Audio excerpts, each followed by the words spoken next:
तो जो पंडित जी थे वो कथा कहने के बाद 7वें दिन बोले कि देखो भैया आज है 7वां दिन, तो आज तो तुम सबको हमको दक्षिणा देनी पड़ेगी। तो गांव वाले बोले जी महात्मा जी कहिए दक्षिणा में आपको क्या चाहिए? बोले 2 चीज़ है।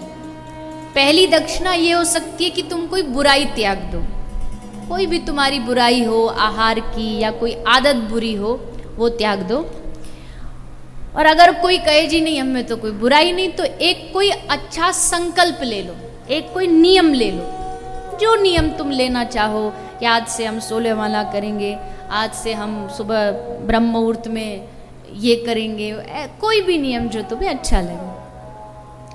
तो पूरा गांव कथा सुनने आया था, किसी ने बुराई छोड़ी, किसी ने नियम लिया।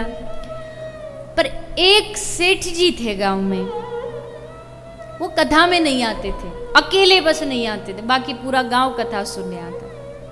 तो लोगों ने कहा जी देखो सबने तो ले लिया पर एक सेठ जी बच गए हैं, उनको बुला के लाया जाए। तो गांव की पंचायत सेठ जी को बुला के लाई।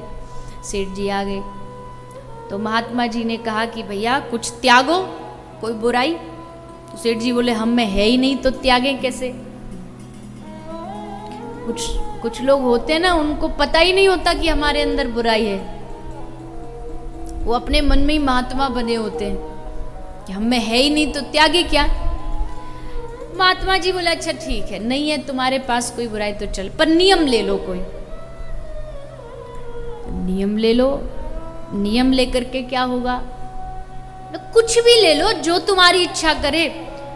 गांव वाले बोले तुमको लेना ही पड़ेगा, सेठ जी देखो सबने लिया, आप नहीं लोगे तो नाक कट जाएगी गांव की। तो सबने थोड़ा सा उनको प्रेशर किया। तो सेठ जी बोले अच्छा ठीक है, हम एक नियम ले रहे हैं। कौन सा नियम? हमारे घर के सामने कुम्हार रहता है, हम नियम ले रहे हैं जब तक उसका मुख नहीं देखेंगे तब तक पानी नहीं पिएंगे, रोज उसका मुख देखेंगे। सब गांव वाले हंसने लगे, ये कोई नियम है? पर महात्मा जी ने कहा कोई बात नहीं बेटा, तू ये ले ले, यही कथा का नियम तेरा जीवन बदल देगा। तो सेठ जी ने पल्ला झाड़ने के लिए नियम ले लिया। उनको लगा कि इसमें क्या है, सुबह सुबह रोज तो वहीं रहता, सुबह उठ के देख लूंगा, फिर अपनी दिनचर्या शुरू। लेकिन नियम लिया तो उसका निर्वाह भी किया, सिर्फ लिया नहीं, रोज सुबह सेठ जी उठते, उसका मुंह देखते और फिर ही अपना पानी पीते, भोजन करते, जो दिन का काम है वो करते। 12 साल बीत गए यही नियम चलते चलते।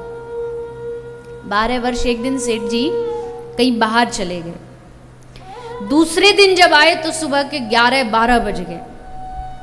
और सेठ जी का नियम था कि जब तक कुम्हार का मुख नहीं देखेंगे तो पानी नहीं पिएंगे।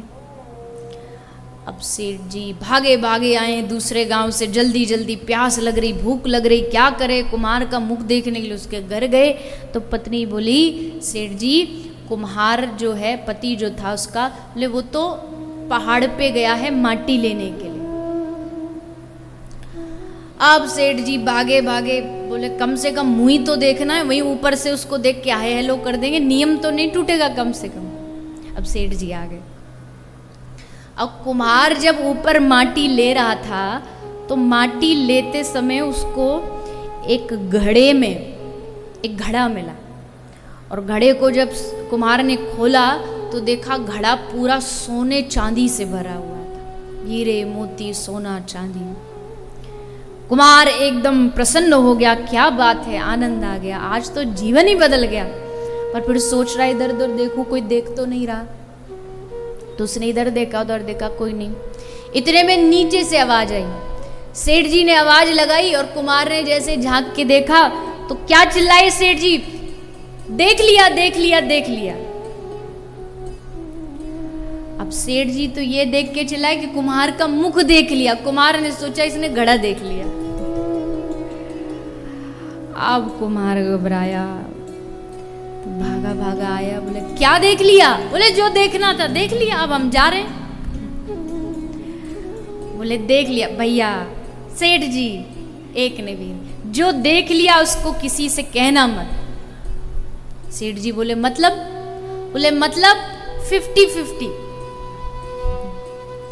आधा आधा कर लेते, पर आप किसी को कहना नहीं। पर भैया क्या बोले, ये स्वर्ण का सोने का जो भरा हुआ घड़ा है, आधा आधा 50-50, आधा तुम्हारा आधा मेरा। अब जैसे सेठ को ये दिया और उसने बताया, तो सेठ की आंखों में आंसू आ गए। तो कुम्हार ने पूछा कि काय को रो रहे हो सेठ जी, क्या बात हुई? तब सेठ ने बताया कि मैंने एक कथा से नियम लिया कि जब तक तेरा मुख नहीं देखूंगा तब तक पानी नहीं पीऊंगा। तो फिर इसमें रोने वाली क्या बात है, रो क्यों रहे हो? सेठ जी ने बोला, रो इसलिए रहा हूं, 12 वर्ष तेरा मुख देख करके पानी पिया तो इतना सोना मिल गया। सोच अगर 12 वर्ष भगवान का मुख देख करके पानी पीता तो मेरा पूरा जीवन बदल जाता, मेरा उद्धार हो जाता। तुरंत सेठ दौड़ा दौड़ा वो महात्मा जी को खोजा कि कहाँ हो बाबा, आप जो नियम दिला के गए थे। पकड़ लिए उनके चरणों। आपकी एक बात ने, एक नियम ने मेरा जीवन बदल दिया। इसलिए नियम में बड़ी ताकत होती है, नियम में बहुत शक्ति होती है। अगर कोई, मैं ऐसा नहीं कह रही कि आप भी ऐसा ही कोई भी जो मनाए वो नियम, लेकिन इतना तो सिद्ध हो गया ना कि एक ही नियम आप लगातार कुछ वर्षों तक करते रहते हो तो वो आपका जीवन बन जाता है। आपका जीवन वैसा बन जाएगा अगर आपने उस चीज को नियमित बना लिया तो।